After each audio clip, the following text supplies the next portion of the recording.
Licence প্রাপ্ত driving licence প্রার্থীদেরকে হয়রানি করা হয়।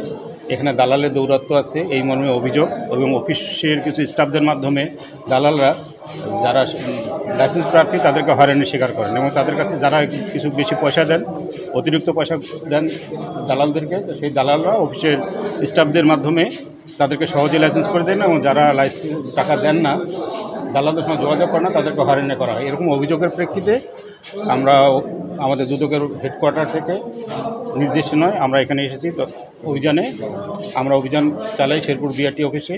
আমাদের অভিযান টিম এখানে আসে। আমরা বিভিন্নভাবে প্রথমে বিভিন্ন জায়গায় খোঁজ নিই, দেখি যে এখানে দালালের কিছু দৌরাত্ম্য উপলব্ধি করতে পারি, কিন্তু দালালদেরকে সরাসরি আমরা এখানে স্পটে পাই না। কিন্তু বোঝা যায় যে দালালরা এখানে আসছে, এবং এখানে কিছু কিছু স্টাফ তার সঙ্গে জড়িত থাকার সম্ভাবনা দেখা যাচ্ছে। আমরা রেকর্ডপত্র সংগ্রহ করতেছি, পর্যালোচনা করে আমরা এর বিস্তারিত তথ্য আমাদের কমিশন বরাবর দাখিল করব। এখানে দালাল আসে, এবং দালালরা তো স্টাফ ছাড়া কারোর সঙ্গে কাজ করতে, স্টাফদের সহযোগিতা ছাড়া পারবে না।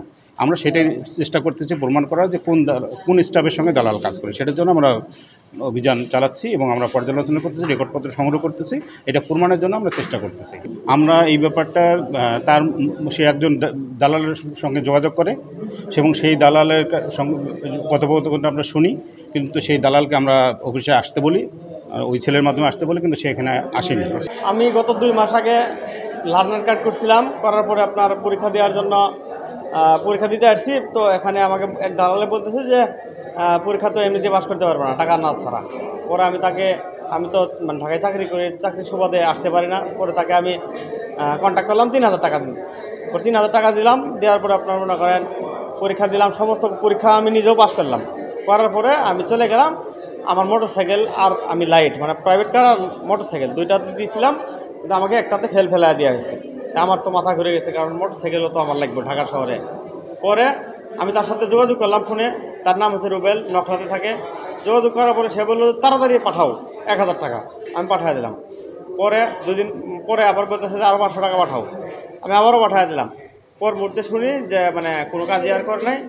তে কাজ যেহেতু করে নাই, আমি আবার নতুন করে আবেদন করছি। করার পরে আজকে আমার পরীক্ষার ডেট করছে। এখন আমি আর কাউকে টাকা পয়সা দিয়ে নাই। পরে আজকে আমি আসছি, আমি শুধুমাত্র আসছি বিচার দিতে, মানে কাকে বিচার দেওয়া যায়।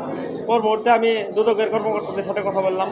পরে ওনারা সুন্দরভাবে সঠিক তদন্ত করে টিচার মানে বিচার এখনও করে নাই, মানে করবে ইনশাল্লাহ নিশ্চিত। আমি আশাবাদী সে বিচার করবে। পরে আমি পরীক্ষায় আজকেও দিচ্ছি, পরীক্ষা আমি আবারও পাশ করছি।